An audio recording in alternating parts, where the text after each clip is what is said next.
ಸ್ವಯಂ ಕಲಿಕೆ ಅಭಿಮಾನಿಗಳಿಗೆ ಸ್ವಾಗತ. Welcome to the family. Welcome to Anu Swayam Kalike. ನೋಡಿ ಕಲಿ. ಇವತ್ತಿನ ದಿನ ತುಂಬಾ ಸಿಂಪಲ್ ಆಗಿ ತುಂಬಾ ಟೇಸ್ಟಿಯಾಗಿ ರೆಸ್ಟೋರೆಂಟ್ ಶೈಲಿ ಯಾವ ರೀತಿ ಪಕೋಡಾ ಮಾಡೋದು ಅಥವಾ ಬೇಕರಿ ಸಿಗುತ್ತೆ ನೋಡಿ ಅಯ್ಯಂಗಾರಿ ಶೈಲಿಯಲ್ಲಿ ಆ ರೀತಿ ಯಾವ ರೀತಿ ಮಾಡೋದು ಅಂತ ಹೇಳ್ಕೊಡ್ತೀನಿ. ಮತ್ತೆ ಈ ಕ್ರೆಡಿಟ್ಸ್ ಇದು ಸುನಿಮಾ ಹೇಳ್ಕೊಟ್ಟಂತ ರೆಸಿಪಿ. ಇದು ಬ್ಯಾಚುಲರ್ಸ್ ಅಡಿಗೆ ಸುನಿಲ್ ಕುಮಾರ್ ಅವರು ಹೇಳ್ಕೊಟ್ಟಂತ ರೆಸಿಪಿ. ಅವ್ರ ಲಿಂಕ್ ನಾನು ಡಿಸ್ಕ್ರಿಪ್ಷನ್ ಬಾಕ್ಸ್ ಅಲ್ಲಿ ಬಿಟ್ಟಿರ್ತೀನಿ. ಸೊ ಬನ್ನಿ ಅದಕ್ಕೆ ಬೇಕಾಗಿರುವಂತಹ ವಸ್ತುಗಳು ಏನೇನು ಅಂತ ನೋಡ್ಕೊಳ್ಳೋಣ. ನಾನಿಲ್ಲಿ ಒಂದು 5 ರಿಂದ 6 ಈರುಳ್ಳಿನ ಹಚ್ಚಿಟ್ಕೊಂಡಿದ್ದೀನಿ. ಈರುಳ್ಳಿನ ಆದಷ್ಟು ಈ ರೀತಿ ಬಿಡಿ ಬಿಡಿಯಾಗಿ ಮಾಡಿಟ್ಕೊಂಡ್ರೆ ತುಂಬಾ ಚೆನ್ನಾಗಾಗತ್ತೆ. ಇಲ್ಲಿ 1/4 kg ಕಡಲೆ ಹಿಟ್ಟನ್ನ ತೆಗೆದುಕೊಂಡಿದ್ದೀನಿ. So nearly 1 cup. ಅದೇ ಕಪ್ ಮೆಜರ್ಮೆಂಟ್ ಅಲ್ಲಿ 1/4 ಕಪ್ನಷ್ಟು ಅಕ್ಕಿ ಹಿಟ್ಟನ್ನ ತೆಗೆದುಕೊಂಡಿದ್ದೀನಿ. ಆ ನಂತರ ಕೊತ್ತಂಬರಿ ಸೊಪ್ಪು, ಹಸಿರು ಮೆಣಸಿನಕಾಯಿ ಒಂದು 5 ರಿಂದ 6 ನಿಮ್ಮ ಖಾರಕ್ಕೆ ಅನುಗುಣವಾಗಿ ಹಾಕೋಬೇಕಾಗತ್ತೆ. ಇದು ಗೋಡಂಬಿ, ಬೇಬಿ ಗೋಡಂಬಿ ಇದ್ರೆ ಇದನ್ನ ನೀಟಾಗಿ ಕಟ್ ಮಾಡ್ಬಿಟ್ಟು ಈ ರೀತಿ ಹಾಕೋಬೇಕಾಗತ್ತೆ. ನೀರಲ್ಲಿ ಒಂದು 10 ನಿಮಿಷ ನೆನೆಸಿಟ್ರೆ ತುಂಬಾ ಚೆನ್ನಾಗಿರುತ್ತೆ. ಇಲ್ಲ ಮೇಡಮ್ ಬೇಬಿ ಗೋಡಂಬಿ ಇಲ್ಲ ಅಂದ್ರೆ ನಾರ್ಮಲ್ ಗೋಡಂಬಿ ಯೂಸ್ ಮಾಡಿದ್ರಾಯ್ತು. ಒಂದು 3 ಕಡ್ಡಿಯಷ್ಟು ಕರಿಬೇವು, ರುಚಿಗೆ ತಕ್ಕಷ್ಟು ಉಪ್ಪು, ಆನಂತರ ಇದು ಇಂಗು, ಒಂದು 2 ಚಿಟಿಕೆ ಇಂಗು ಹಾಕಿದ್ರೆ ಸಾಕಾಗತ್ತೆ. ಜೀರಿಗೆ ಒಂದು ಅರ್ಧ ಟೀ ಸ್ಪೂನು, ಸೋಂಪು ಒಂದು ಅರ್ಧ ಟೀ ಸ್ಪೂನು, ಬೆಳ್ಳುಳ್ಳಿ ನಾನಿಲ್ಲಿ ಒಂದು 7 ರಿಂದ 8 ಇಲುಕುಗಳನ್ನ ತೆಗೆದುಕೊಂಡು ಗುದ್ದಿಟ್ಕೊಂಡಿದ್ದೀನಿ. ಶುಂಠಿ 2 ಇಂಚ್ನ ಗುದ್ದಿಟ್ಕೊಂಡಿದ್ದೀನಿ.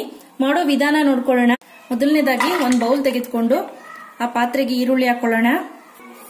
ಆನಂತರ ಈ ಜೀರಿಗೆ ಮತ್ತೆ ಸೋಂಪು, ಶುಂಠಿ, ಬೆಳ್ಳುಳ್ಳಿ,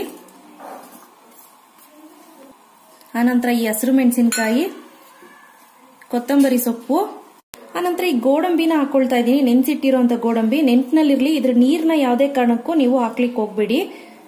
ಆನಂತರ ಒಂದು 2 ಚಿಟಿಕೆಯಷ್ಟು ಹಿಂಗ್ ಹಾಕೊಳ್ತಾ ಇದ್ದೀನಿ. ಆನಂತರ ಇದಕ್ಕೆ ಅಚ್ಕಾರದ ಪುಡಿ, ಸಾರಿ ನಾನು ಮರ್ತಿದ್ದೆ, ನಿಮಗೆ ಬೇಕು ಅಂದ್ರೆ ಅಚ್ಕಾರದ ಪುಡಿ ಹಾಕೊಳ್ಳಿ, ಇಲ್ಲ ಸ್ಕಿಪ್ ಮಾಡಬಹುದು.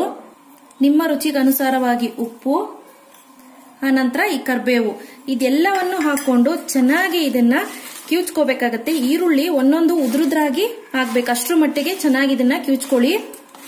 ಈಗ ನೋಡಿ ಈರುಳ್ಳಿನ ಸೈಡ್ಗೆ ಎತ್ತಿಟ್ಕೊಂಡಿದ್ದೀನಿ. ಸಪರೇಟ್ ಒಂದು ಬೌಲ್ ತೆಗೆದುಕೊಂಡು ಇದಕ್ಕೆ ಕಡಲೆ ಹಿಟ್ಟು, ಆನಂತರ ಅಕ್ಕಿ ಹಿಟ್ಟು ಎರಡನ್ನೂ ಹಾಕೊಳ್ತಾ ಇದ್ದೀನಿ. ಈಗ ಇದಕ್ಕೆ ಒಂದು 3 ಟೇಬಲ್ ಸ್ಪೂನ್ ನಷ್ಟು ಎಣ್ಣೆ ಹಾಕೊಳ್ಳಿ. ಅದರಲ್ಲೂ ಬಿಸಿ ಬಿಸಿಯಾಗಿ ಕಾದಿರೋ ಎಣ್ಣೆ ನೋಡಿ. ಹಿಂಗ ಹಾಕಿದ ತಕ್ಷಣ ಆ ಬಬಲ್ಸ್ ಬರಬೇಕು, ಮೇನ್ ಥಿಂಗ್. ಈಗ ನೋಡಿ ಇದನ್ನ ಒಂದಕ್ಕೊಂದು ಎಣ್ಣೆ ಚೆನ್ನಾಗಿ ಬೆರ್ತೋಗ್ಬೇಕು, ಆ ರೀತಿ ನೀಟಾಗಿ ಬೆರೆಸ್ಕೊಳ್ಳಿ. ಈ ಸ್ಟೆಪ್ ನ ಫಾಲೋ ಮಾಡೋದ್ರಿಂದ ನಿಮ್ಮ ಪಕೋಡ ತುಂಬಾ ಚೆನ್ನಾಗಿ ಗರ್ಗರಿಯಾಗಿ ತುಂಬಾ ಟೇಸ್ಟಿಯಾಗಿರುತ್ತೆ, ಕ್ರಿಸ್ಪಿಯಾಗಿರುತ್ತೆ. ಈಗ ನೋಡಿ ಚೆನ್ನಾಗಿ ಒಂದಕ್ಕೊಂದು ಬೆರೆಯೋ ರೀತಿ ಮಿಕ್ಸ್ ಮಾಡ್ಕೊಳ್ಳೋಣ. ಈಗ ನೋಡಿ ಕಡಲೆ ಹಿಟ್ಟು, ನಾನೆಲ್ಲಾ ಕಡಲೆ ಹಿಟ್ಟನ್ನು ಇದಕ್ಕೆ ಹಾಕೊಂಡಿದ್ದೀನಿ. ಈಗ ಇದನ್ನ ಚೆನ್ನಾಗಿ ನೀರ್ ಹಾಕದೇನೆ ಚೆನ್ನಾಗಿ ಮಿಶ್ರಣ ಮಾಡ್ಕೋಬೇಕು. ಎಷ್ಟು ಚೆನ್ನಾಗಿ ಮಿಶ್ರಣ ನೀವು ಬಿದ್ದಿಸ್ಕೋತೀರೋ ಅಷ್ಟು ಚೆನ್ನಾಗಿ ಕ್ರಿಸ್ಪಿಯಾಗಿ ಬರುತ್ತೆ.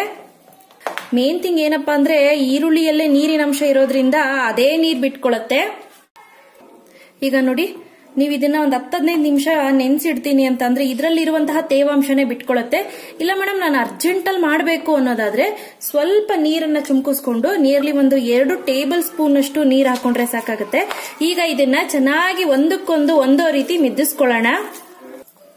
ಈಗ ನೀವು ನೋಡ್ತಿರ್ಬೋದು ಯಾವ ರೀತಿ ನಾನು ಮಿದ್ದಿಸ್ತಾ ಇದ್ದೀನಿ ಅಂತ. ಈ ತಕ್ಷಣನೇ ಮಾಡ್ಕೊಳ್ಳೋದಾದ್ರೆ ಇನ್ನೊಂದ್ ಸ್ವಲ್ಪ ತೆಳ್ಳಗಿದ್ರು ನಡೆಯುತ್ತೆ. ಬಟ್ ಸ್ವಲ್ಪ ಹೊತ್ತು ಇಟ್ಟು ಮಾಡ್ತೀನಿ ಅನ್ನೋದಾದ್ರೆ ಯಾವುದೇ ಕಾರಣಕ್ಕೂ ತೆಳು ಮಾಡ್ಕೊಳ್ಳಿಕ್ ಹೋಗ್ಬೇಡಿ. ಈಗ ನೋಡಿ ಈ ಹಿಟ್ಟು ಕೂಡ ರೆಡಿ ಆಗಿದೆ. ಎಣ್ಣೆ ಕಾದಿದ್ಯಾ ನೋಡ್ಕೊಳ್ಳೋಣ. ನಾನು ಜಸ್ಟ್ ಒಂದೇ ಒಂದಿಲ್ಲಿ ಪಕೋಡ ಹಾಕಿ ನೋಡ್ತೀನಿ. ಎಸ್, ಚೆನ್ನಾಗಿ ಬರ್ತಿದೆ. ಈಗ ಯಾವ ರೀತಿ ನಾವು ಇದನ್ನ ಹಾಕ್ಬೇಕು ಅನ್ನೋದು ತೋರಿಸ್ತೀನಿ ನೋಡಿ. ಈ ರೀತಿ ಯಾವುದೇ ರೀತಿ ಶೇಪ್ ಬೇಕು ನನಗೆ ಅನ್ನೋದೆಲ್ಲ ಇಲ್ಲ ಈ ಪಕೋಡಕ್ಕೆ. ಹಾಗೆ ಸುಮ್ಮನೆ ಹಾಕೊಳ್ತಾ ಹೋಗ್ಬೇಕು. ಶೇಪ್ ಗೀಪ್ ಎಲ್ಲ ಮಾಡ್ಕೊಳ್ತೀನಿ ಅಂದ್ರೆ ಚೆನ್ನಾಗಿ ಬರೋದಿಲ್ಲ.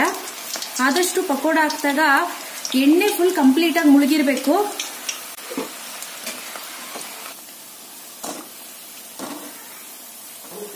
ಈಗ ನೀವು ನೋಡ್ತಾ ಇರ್ಬೋದು ಕಲರ್ ಚೇಂಜ್ ಆಗ್ತಿದೆ. ಇನ್ನೊಂದ್ ಸ್ವಲ್ಪ ಡಾರ್ಕ್ ಆಗಬೇಕು ಅಂದ್ರೂ ಇದ್ರೂ ಪರವಾಗಿಲ್ಲ. ಇನ್ನೊಂದ್ 2 ನಿಮಿಷ ಎಣ್ಣೆಲಿ ಸಾಕು ಅಂದ್ರೆ ತೆಕ್ಕೊಂಬಿಡಿ.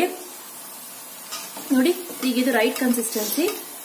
ಈಗ ಇದನ್ನೆಲ್ಲ ನೀಟಾಗಿ ಒಂದು ಪ್ಲೇಟ್ಗೆ ತೆಗೆದಿಟ್ಕೊಳ್ತೀನಿ. ನೋಡಿ ಪಕೋಡ ರೆಡಿ ಇದೆ. ಇದೇ ರೀತಿ ಉಳಿದಿರೋಂಥದ್ದೆಲ್ಲನೂ ನಾನು ಹಾಕೊಳ್ತೀನಿ.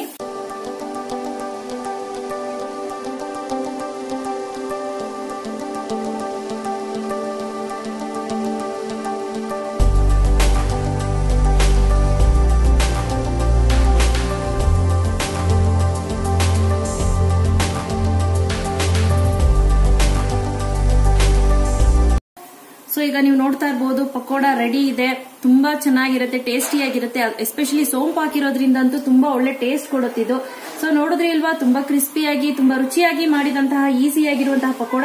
ಇವತ್ತು ನಾನು ಕೊಟ್ಟಂತ ಮಾಹಿತಿ ನಿಮ್ಗೆಲ್ಲರಿಗೂ ಇಷ್ಟ ಆಗಿದ್ರೆ ಲೈಕ್ ಬಟನ್ ಹಿಟ್ ಮಾಡಿ, ಇನ್ನು ಇಷ್ಟ ಆಗಿದೆ ಶೇರ್ ಮಾಡಿ. ಗೊತ್ತಲ್ವಾ ನನ್ನ ಚಾನಲ್ ಹೆಸರು ಅನು ಸ್ವಯಂ ಕಲಿಕೆ, ನೋಡಿ ಕಲಿ.